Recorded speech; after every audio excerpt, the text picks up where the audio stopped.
On the 27th of October 1991, Poland saw the first entirely free parliamentary elections after 45 years of communism.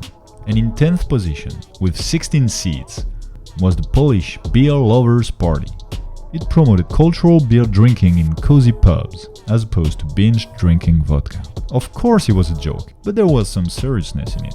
Sipping beer symbolized freedom of expression, intellectual tolerance, and a higher standard of living. The party was soon dissolved though, split into a large beer and small beer factions. But a similar party was launched in post-communist Russia, and its leader advocated that vodka generates aggression and leads to war, while beer is a symbol of mutual understanding, peace and good. The Russian beer lovers didn't make it to the parliament, but still the concern over Russia's problematic relationship with vodka wasn't new. A century before, the first Russian hipster had already written an essay on the subject and even created a temperance society. Several doctors and commanding officers were worried about the vodka consumption in the army, and very rightly so, because in 1905 Russia went on war against Japan and got its ass kicked. Badly. And vodka is widely believed to be one of the major reasons that the war was a disaster. There are many accounts of Russian soldiers being too drunk to fight. 10 years later, Russia was on the verge of entering World War I. The Tsar didn't want to repeat the humiliation of the Russo-Japanese War. That's why in July 1914 he banned the manufacture and sale of alcohol. And it was truly a radical step, as revenues from vodka sales made up no less than 1/3 of the state budget. Anyway, after the 1917 revolution, the Bolsheviks chose to maintain the prohibition, and it lasted 11 years. Only in 1925 would the Soviets abolish it, as they needed money to modernize the country. From then on, vodka production did not stop.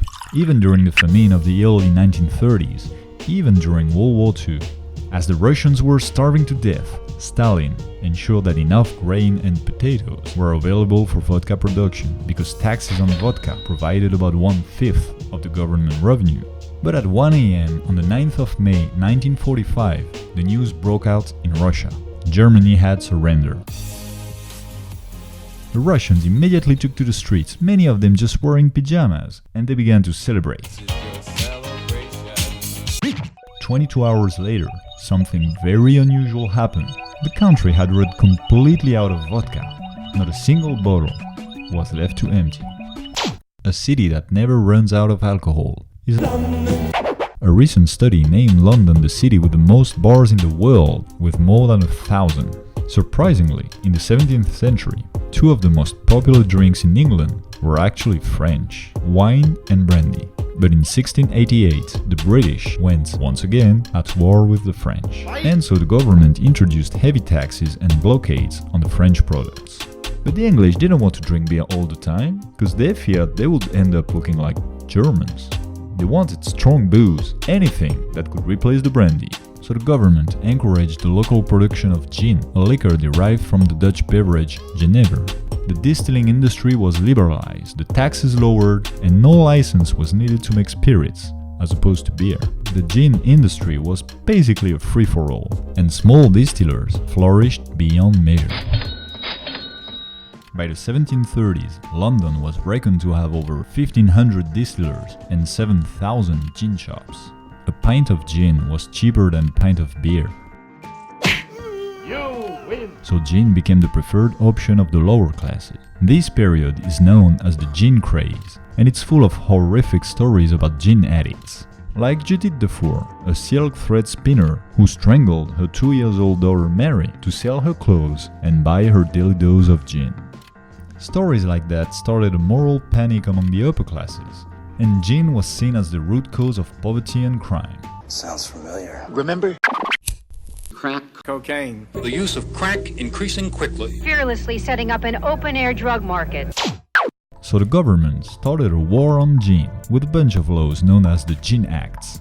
And these measures, coupled to the falling price of beer, put an end to the gin craze. But the British love affair with gin didn't end here. In the mid-18th century, the British presence in India increased rapidly. The climate allowed the Brits to get a beautiful tan and go hunt tigers. But there was a slight drawback: malaria. And back then, the only treatment against malaria known in Europe was quinine, a powder made from the cinchona tree that the Spanish had discovered when they invaded Peru. Quinine was the backbone of the British Empire. By the 1840s, British citizens and soldiers in India were using 700 tons of cinchona bark annually. Quinine was so bitter though that they started to mix it with soda and sugar. They had invented tonic water. Then Schweppes industrialized the process and commercialized the Indian quinine tonic, a product specifically aimed at the market of overseas British. It wasn't long before a smart boozer said the magical sentence, "You should take it with alcohol." and so the gin and tonic was born. And as Winston Churchill once declared, the gin and tonic has saved more Englishmen's lives and minds than all the doctors in the empire. Those are powerful words, especially coming from such a booze expert as Churchill was, even though he used to say that he always drank with moderation and he hated to be drunk. His daily routine is still pretty impressive. It goes like that: 8 a.m. breakfast in bed, read the newspapers, mail, and dictate memos to his secretary. 11 a.m. first whiskey and soda, continue dictating memos and speeches. 1 p.m. lunch, 1 bottle of champagne, followed by a brandy. 3 p.m. afternoon nap. 8 p.m. dinner with a guest, another bottle of champagne, Cuban cigars, and drinks. 10 p.m. go back to his study with a whiskey and soda in hand, work again. 2 a.m. sleep. A figure often quoted is that Churchill would have drunk 42,000 bottles of champagne in his lifetime, which roughly matches the figure of 2 bottles a day on average, so it's plausible. Anyway, it's fair to say that Churchill wasn't especially training to achieve abstinence.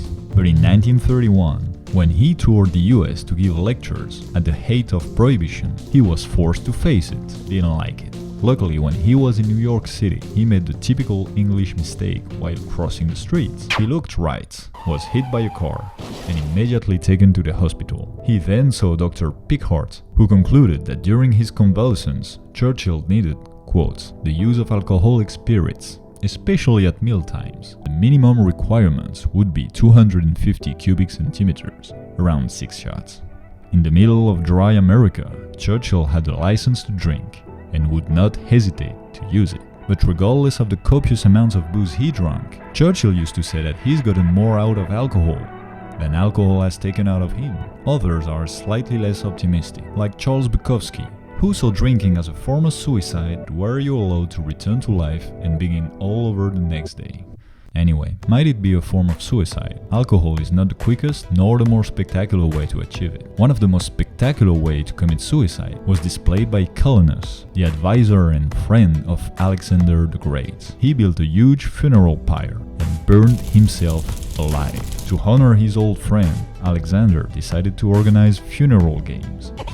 At first, he thought about some classic Greek-style get half naked and throw stuff around Olympic Games, but he finally changed his mind and organized a wine drinking contest instead. 35 of the 42 soldiers who accepted the challenge died on the spot, and 6 more died within the week. The winner was apparently a Greek soldier who drank nearly 4 gallons of wine. He lived enough to tell the story for a couple of days, and then he too died of alcohol poisoning. 42 deaths within a week isn't a bad score, but that's nothing compared to what happened in America during Prohibition. Christmas Eve, 1926, New York City.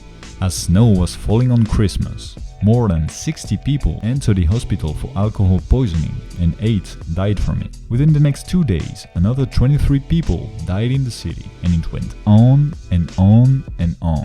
To understand what happened, we have to go back to 1920 when Prohibition was enforced nationally. The bootleggers started to steal massive quantities of industrial alcohol that's used in paints, solvents, fuels, etc. to make liquor. Now, industrial alcohol is basically grain alcohol with some unpleasant chemicals added to make it undrinkable. It's called denatured alcohol.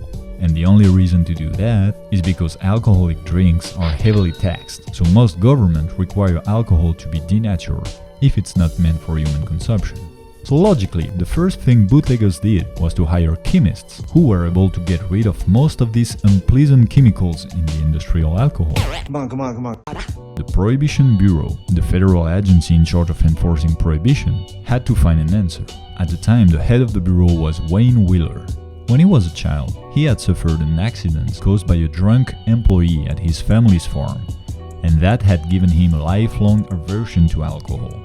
And he was a zero-tolerance kind of guy, so he took the decision to increase the amount of chemicals in the industrial alcohol. He opposed the use of non-lethal substances, such as soap, and ordered to increase the amount of deadly chemicals. By mid-1927, denatured alcohol included some well-known poisons: kerosene, gasoline, cadmium, etc. Additionally, the Treasury Department also demanded more methyl alcohol be added, up to 10% of total volume, and this proved to be the most deadly ingredient. It is estimated that around 10,000 people had died during Prohibition because of this policy. And it was all for nothing, really, since people didn't stop drinking, even when they knew they were gambling with their life. There might be something to learn here about the power of free will, or maybe just about the power of alcohol. Talking about learning something, here's a wise quote by one of the greatest boozers ever, Ernest Hemingway. "Always do sober what you said you'd do drunk. That will teach you to keep your mouth shut."